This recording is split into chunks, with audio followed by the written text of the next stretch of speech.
Hello friends, welcome back to મુક્તિસ kitchen. હું છું મુક્તિ પંડ્યા. આજે આપણે બનાવીશું બીજું ઇન્સ્ટન્ટ ગાજરનો હલવો. અહીંયા આ ગાજરનો હલવો આપણે મિક્સરમાં પીસ્યા વગર કે પછી છીણ્યા વગર જ બનાવવાનું છે. તો આને કેવી રીતે બનાવવો એ હું બતાવવાની છું.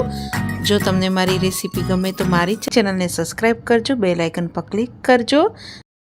સૌથી પહેલાં અહીંયા તમારે ગાજર લઈ લેવાના છે. મેં અહીંયા 1 કિલો જેવા ગાજર લીધા છે, જેને પહેલાંથી જ પાણીથી ધોઈને સાફ કરીને અને છાલ કાઢીને રેડી કરેલા છે.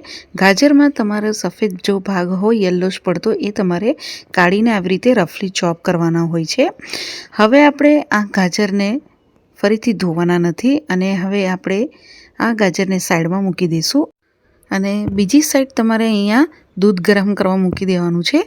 તમે જો દૂધ પહેલાંથી ગરમ લીધું હોય તો તમારે કરવાની જરૂર નથી, પણ મેં પહેલાંથી ગરમ નથી કર્યું એટલે મેં અહીંયા 1 લીટર જેવું દૂધ ગરમ કરવા મૂકી દીધું છે.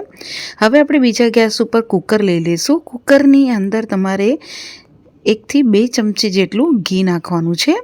અહીંયા તમારે ચોખ્ખું ઘી ઉપયોગમાં લેવાનું, જેથી એનો સ્વાદ બહુ જ સરસ લાગે. ઘી ગરમ થશે એટલે એની અંદર આપણે પહેલાં ડ્રાયફ્રૂટ્સને સોટે કરી લઈશું. અહીંયા મેં કાજુ બદામ લીધા છે. 8 થી 10 કાજુ અને 3 થી 4 બદામ લીધેલા છે, જેને આવી રીતે ઝીણા ટુકડા કરીને મેં લઈ લીધેલા છે. તમે અહીંયા તમારા મનપસંદના કોઈ બી ડ્રાયફ્રૂટ્સ લઈ શકો છો. હવે આપણે કાજુ બદામને 1 મિનિટ જેવું સોટે કરી લઈશું, જેથી ખાવામાં એનો ક્રંચ બહુ સરસ લાગે. 1 મિનિટ જેવું થઈ જાય પછી આપણે ગાજરના ટુકડાને બધા જ આવી રીતે એડ કરી દેવાના છે અને ગાજરના ટુકડાને આપણે 2 થી 3 મિનિટ સુધી એને ઘીમાં ફ્રાય કરી દેવાના છે. આવી રીતે ઘીમાં પહેલાંથી ફ્રાય કરવાથી ગાજરની અંદર એનો ટેસ્ટ બી સરસ આવશે અને જે ગાજર છે થોડા ચડી બી જશે. તો આવી રીતે તમે ગાજરને પહેલાં ઘીમાં ફ્રાય કરી લેવાના. સાઈડમાં દૂધ મૂક્યું હતું એ તમે જોઈ શકો છો કે ગરમ થઈ ગયું છે અને ઉકળે છે. તો એને આવી રીતે હલાવવા દઈશું અને 3 થી 4 મિનિટ જેવું આને ઉકળવા દઈશું, જેથી એ સરસ એવું થોડું ઘટ બની જાય. તો આને ઉકળે છે ત્યાં સુધી તમે ગાજર જોઈ શકો છો સરસ એવા ફ્રાય થઈ ગયા છે ઘીમાં. આવી રીતે ઘીમાં ફ્રાય થઈ જાય પછી તમારે ગાજરને હલાવવાનું નહીં અને તમને ઘી થોડુંક છૂટું પડતું દેખાશે. આવી રીતે થઈ જાય પછી આપણે કુકરનું ઢાંકણું બંધ કરી દેવાનું છે અને ગેસની ફ્લેમ તમારે લો ટુ મીડિયમ રાખીને 4 થી 5 સીટી વગાડીને રેડી કરવાનું છે. અહીંયા દૂધ આપણું સરસ એવું ઉકળી ગયું છે. તો હવે આ સ્ટેજ ઉપર તમારે ગેસની ફ્લેમ દૂધની બંધ કરી દેવાની છે. 4 થી 5 સીટી વાગી જાય પછી એકદમ જ કુકર ઠંડુ થઈ જાય પછી તમારે આને ખોલવાનું રહેશે.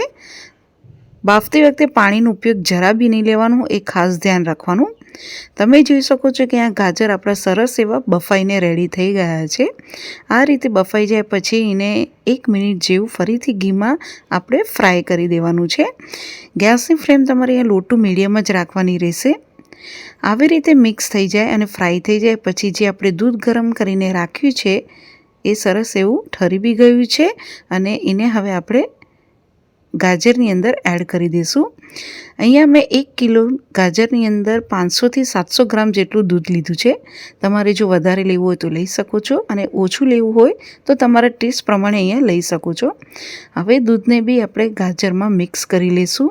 આવી રીતે ગેસની ફ્લેમ તમારે મીડિયમ ટુ હાઈ કરી દેવાની. હવે આવી રીતે મિક્સ થઈ જાય પછી આવી રીતે બોઇલ થાય પછી આપણે પાઉંભાજીનું જે મેશર હોય છે એનાથી બધું જ આપણે ગાજરને મેશ કરી દેવાના છે.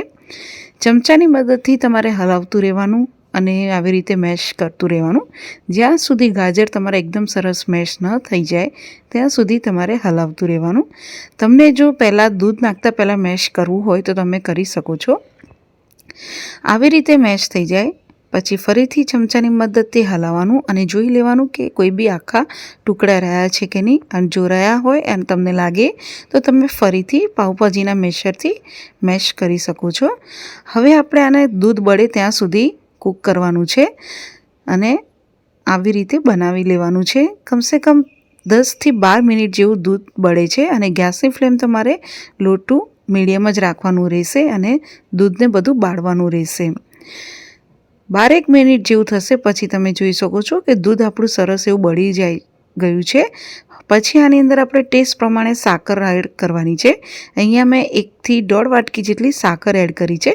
અહીંયા તમે કેટલું ગળ્યું ખાઓ છો એ પ્રમાણે તમારે સાકરનો ઉપયોગમાં લેવાનો. સાકર એડ થઈ જાય પછી સાકરનું પાણી થાય અને સાકરનું પાણી બળે એટલું તમારે હવે કૂક કરવાનું રહેશે. ગેસની ફ્લેમ તમારે હવે મીડિયમ ટુ હાઈ કરી દેવાની અને બધું સાકરનું પાણી જે બનશે એને બધું બાળીને રેડી કરવાનું છે. આ રીતનું તમારું બળીને રેડી થવું જોઈએ. જેમ તમે સાકરનું પાણી બળશો એવી રીતે ઘી છૂટવા લાગશે હલવામાંથી અને તમને ઘી સાઈડમાં કડાઈમાં બી દેખાશે. આ રીતે તમારો ગાજરનો હલવો હજી બન્યો નથી એટલે તમારે હજી આને 1 મિનિટ જેવું હાઈ ફ્લેમ ઉપર બાળવાનું રહેશે.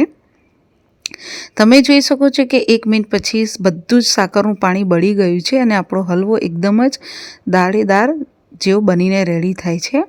હવે આપણે આની અંદર એલચી અને જાયફળનો પાવડર એડ કરીશું, 1/2 ચમચી જેવું.